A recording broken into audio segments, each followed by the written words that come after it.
देखिए दोस्तों, इस प्रकार के प्रश्नों को आप बड़े ही गौर से और बड़े ही ध्यान से देखिए।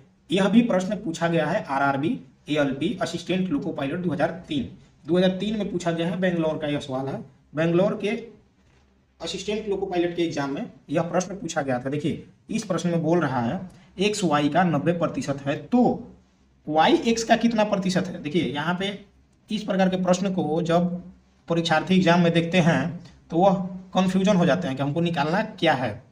तो आप ऐसी गलतियां ना करें, आप इसको ध्यान से समझें और आपको मुझे पूरा उम्मीद है कि मैं आप लोगों को इस प्रकार के प्रश्न को अच्छे से समझा पाऊंगा। तो देखिए, एक्स वाई का 90% है तो वाई एक्स का कितना प्रतिशत है। सबसे पहले देखिए, एक्स वाई का 90% है। एक्स जो है वाई का मतलब गुणा 90% है। ठीक है दोस्तों, यहाँ तक तो आप लोग लिख लेंगे। ठीक है, अब देखिए, अब इसके आगे हम क्या करते हैं, ये हुआ x बराबर वाई का मतलब गुणा, और इसको हम ऐसे लिख सकते हैं 90/100। ठीक है दोस्तों, इसको तो हम लोग ऐसे लिख सकते हैं, परसेंटेज हटाएंगे तो 100 से भाग हो जाएगा, और जब आप इसको कटाइएगा तो यह कट जाएगा। तो देखिए x बराबर कितना आया, y इंटू 9/10।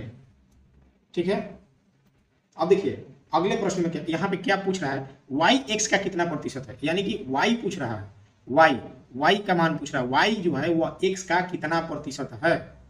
तो हम लोग y को यहीं पे छोड़ देंगे और इसको, और जब y यहाँ पे है और गुणा में 9/10 है तो ये जो बटा में है इधर आके गुणा में हो जाएगा, तो ये कितना हो जाएगा, 10x बराबर 9y। ठीक है दोस्तों, एकदम बेसिक से चलिए मैं एक एक लाइन को आप लोगों को समझाता हूँ ताकि आप लोगों को अच्छे से समझ में आ जाए। तो अब देखिए, अब y, अब इस 9 को आप इधर लाइए, गुणा में है तो इधर आके क्या हो जाएगा, बटा में हो जाएगा। ये हो गया बटा में। हम देखिए y जो है इधर भी बटा के इधर भी लिख सकते हैं, बटा के कुछ साइड भी लिख सकते हैं। इसको हम लोग यहाँ पे इस 10x है और 9 को इधर कर दिए और इस y को हम लिख दिए। बात वही है, आप इसको ऐसे घुमा दीजिए, आप इसको ऐसे घुमाएं चाहे ऐसे घुमाएं, लेकिन बीच में बराबर होना चाहिए, बीच में बराबर है। ठीक है दोस्तों, अब देखिए पूछ रहा है वाई एक्स का कितना प्रतिशत है। वाई एक्स का 10/9 परसेंटेज, इसमें देखिए इसमें प्रतिशत नहीं है। प्रतिशत लगाने के लिए हम लोग क्या करते हैं, प्रतिशत लगाने के लिए हम लोग क्या करते हैं 100 से, प्रतिशत लगाने के लिए हम लोग क्या करते हैं 100 से गुणा कर देते हैं। प्रतिशत लगाने के लिए हम लोग क्या करते हैं 100 से गुणा कर देते हैं। देखिए यही चीज यहाँ पे लिखे हैं, वाई एक्स का, y बराबर 10x/9, ये अज्ञात संख्या है, इसको हम बाहर कर दिए और ये 10/9 लिख दिए। और यहाँ पे पूछ रहा है कितना प्रतिशत है, प्रतिशत, तो यहाँ पे प्रतिशत लगाने के लिए हम लोग 100 से गुणा कर देते हैं। ठीक है दोस्तों, अब जब आप इसको कटाइएगा तो ये हो जाएगा 1000 और बटा में हो जाएगा 9। इसको कटाइएगा तो ये कटेगा 1, 9 एकम 9, फिर ये एक हासिल गया इसमें, ये हो गया 10, फिर हुआ 9 एकम 9, फिर इसमें गया ये हो गया 9 एकम 9 और फिर 9 एकम 9, ऐसे ये करते जाएगा, बढ़ते जाएगा, यानी कि ये आ गया 111.1%। आई होप कि आप इस प्रकार के प्रश्न को समझ चुके होंगे। अगर आप लोगों को यह वीडियो अच्छा लग रहा हो तो प्लीज़ एक लाइक करें, कमेंट करें, अपने दोस्तों के साथ भी शेयर करें। अगर आप मेरे चैनल पर नए हैं तो प्लीज़ चैनल को सब्सक्राइब करें। मैं इसी प्रकार का शॉर्ट ट्रिक और शॉर्ट वीडियो बनाता हूँ। किसी संख्या का 15% का 40% बराबर है 6 के, तो वह संख्या क्या है। देखिए यहाँ पे किसी संख्या का, किसी संख्या यानी कि संख्या हम लोग को पता नहीं है कौन सी संख्या है, का 15% का 40% बराबर है 6 के। देखिए इस प्रश्न में बोल क्या रहा है कि कोई संख्या है जो कि हमें पता नहीं है, तो हम लोग मान लेते हैं कि वह संख्या, क्या है, x है। ठीक है दोस्तों, जब हम लोग को संख्या पता नहीं है तो उसको मान लीजिए कि x है। अब x का 15% का 40% बराबर है किसके, 6 के। देखिए प्रश्न को हम लोग इतने छोटे रूप में लिख लिए, अब इसको हम लोग हल कर देंगे और इसका आंसर आ जाएगा x का 15 परसेंटेज हटेगा बटा में आ जाएगा 100, का के मतलब गुणा, और ये हुआ 40% हटा बटा में आ गया 100 और बराबर 6। ठीक है दोस्तों, यहाँ तक आप लोगों को कोई भी दिक्कत नहीं हुआ होगा। अब आप इसको कटाइए, 1 0 से 1 0 कट गया। जब आप 4 से 100 को कटाइएगा तो ये कट जाएगा 25 बार में, 25 चौके 100 होता है।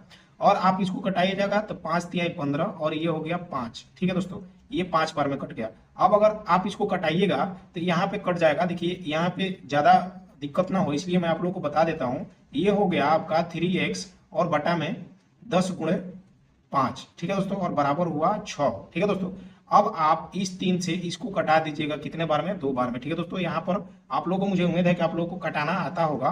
तो ये हो गया x बराबर 2 गुणे और 10 और 50 में गुणा कीजिए तो ये हो जाएगा, तो ये आ जाएगा आपका फाइनल 100 आंसर। यही हो गया इसका आंसर। देखिए इसको आप जितना शॉर्ट बनाइएगा, जब आप इस प्रकार के प्रश्नों को आप बनाते जाइएगा तो इसका सॉल्यूशन और कम में निकलते आएगा। मैं तो बताने के लिए आप लोग को ही था, नहीं तो आप डायरेक्ट कटा के इसको लिख सकते हैं अपने दिमाग में। तो आप प्रश्न को जितना बार बनाइएगा, जितना प्रैक्टिस कीजिएगा, वो आपके लिए अच्छा रहेगा। आपका प्रैक्टिस जितना होगा, आप एग्जाम में इस प्रकार के प्रश्नों को और जल्द ही सोल्व कर पाइएगा। देखिए एक और प्रश्न को हम लोग देखते हैं।